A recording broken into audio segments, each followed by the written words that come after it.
진보와 보수 가릴 것 없이 주 4.5일제를 꺼내 들었습니다. 네. 어제 이 발언들 어떻게 보셨어요?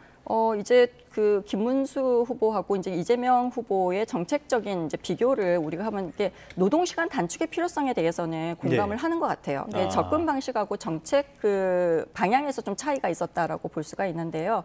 그러니까 이재명 후보 같은 경우에는 이제 주로 그 논리 자체가 이겁니다. 그 단순한 노동시간 단축을 넘어가지고 이렇게 되면은 삶의 질이 이제 좋아지고 그다음에 기업의 생산성이 높아지면서 결국은 이게 경제 성장의 선순환 구조를 구축하는 데 굉장히 도움이 된다라는 측면에서 이제 설명을 했고요. 그러니까 김문수 후보 같은 경우에는 노동시간 단축은 바람직한 이제 방향이지만 좀 기업의 현실을 무시한 거다라고 해서 오히려 부작용을 초래할 수 있다라는 얘기를 했습니다. 그래서 기업의 자율성과 산업 특성을 고려해서 단계적으로 추진해야 된다라고 좀 그러니까 유형 근무제 중심의 의견을 피력을 한 것 같습니다. 그래서 특히 이제 특정 산업에 대한 주 52시간 적용 예외 검토도 포함이 되어 있었습니다. 네.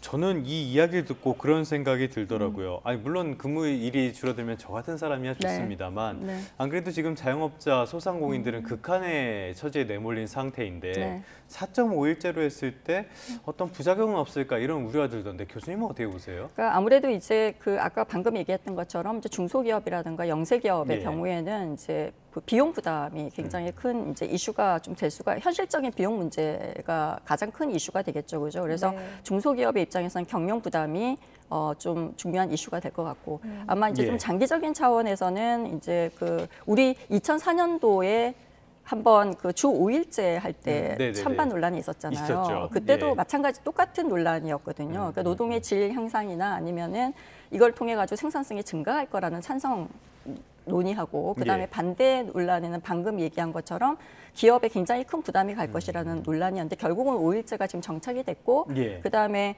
어떻게 보면 좀 표준이 된 이제 상황이 발생을 했죠. 그리고 20년 전하고 지금 사회 분위기가 굉장히 많이 달라진 부분도 우리가 고려를 해야 되는데 특히 이제 MZ 세대 중심으로 우리 흔히 말하는 워라밸이라고 얘기를 하잖아요. 일과 그 삶의 균형 이러한 것을 굉장히 중시하는 가치관이 확산이 되고 있고 그다음에 노동시간 단축이 삶의 질 향상과 생산성 제고로 이어진다는 공감대 형성도 되고 있고요.